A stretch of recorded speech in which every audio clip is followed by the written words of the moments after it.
स्वागत है सभी का मेरे YouTube चैनल इंग्लिश का प्रोफेसर। आज है डे 8 और क्विक ग्रामर सेशन में हम बहुत सारी बातें सीखते चल रहे हैं।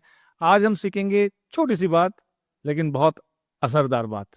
प्रोनाउन, नाउन के स्थान पे आने वाले शब्द को हम प्रोनाउन कहते हैं और उनमें होते हैं कुछ केसेस, जैसे नॉमिनेटिव केसेस, ऑब्जेक्टिव केसेस और पॉजेसिव केस। आज हम बात करेंगे नॉमिनेटिव और ऑब्जेक्टिव केस। नॉमिनेटिव केस वो केस होता है जो सब्जेक्ट होता है, जैसे आई लव यू। इसमें आई क्या है? नॉमिनेटिव केस है, सब्जेक्टिव केस है। और जो यू लग रहा है पीछे वो क्या है? Objective case. मतलब जो ऑब्जेक्ट है वो ऑब्जेक्टिव केस है, जो आगे आ रहा है वो नॉमिनेटिव सब्जेक्ट केस है। अब होता क्या है, कुछ ऐसे एलिमेंट होते हैं जो अपने हिसाब से ही क्या लेते हैं, केसेस को लेते हैं। जैसे कि हम बात कर लेते हैं लेट की, तो let me go, let him play, let her go. अब यहाँ पे लेट के बाद हिम आया, लेट के बाद हर आया, लेट के बाद मी आया है। सर लेट के बाद आई क्यों नहीं आया, लेट के बाद ही क्यों नहीं आया, लेट के बाद शी क्यों नहीं? सर ये तो आगे आगे आ रहा है। आप क्या करते हैं, आप ग्रामर को रटते हैं, समझते नहीं है। अरे आगे आना पीछे आना नॉमिनेटिव और सब्जेक्टिव या ऑब्जेक्ट केस को नहीं दर्शाता है। ये तो देखते हैं कि भाई किसके साथ क्या लगना है। जैसे मैंने कह दिया लेट के बाद ऑब्जेक्टिव केस आना, तो ऑब्जेक्टिव केस ही आएगा।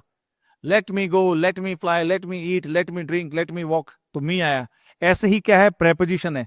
प्रेपोजिशन जैसे in, on, at, into, over, under, above, across, below, जिसके बारे में हम आगे बात करेंगे।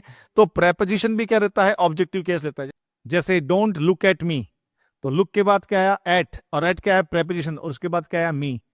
ये मैंने पहले भी वीडियो बनाया था जिसमें मैंने बताया था लुक, गेज, स्टेयर, इन सब के बाद एट आता है और एट के बाद आता है मी। एक ये भी रूल है कि लुक हमेशा एट लेता है, और एट क्या है? प्रेपोजिशन, और प्रेपोजिशन के बाद कौन सा केस आएगा?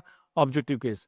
तो हो गया ना सरल, लेट हुआ या प्रेपोजिशन हुआ, इन दोनों के बाद ऑब्जेक्टिव केस आता है। बात इतनी सी है जो आपको इस वीडियो में जाननी है कि हर बार आगे आने पे सब्जेक्टिव केस तो जरूरी नहीं है। आपने कह दिया कि लेट आ गया, लेट के बाद सर मैं तो आई लगा दूं, नहीं होगा। और प्रेपोजिशन के बाद भी क्या आएगा? Objective case.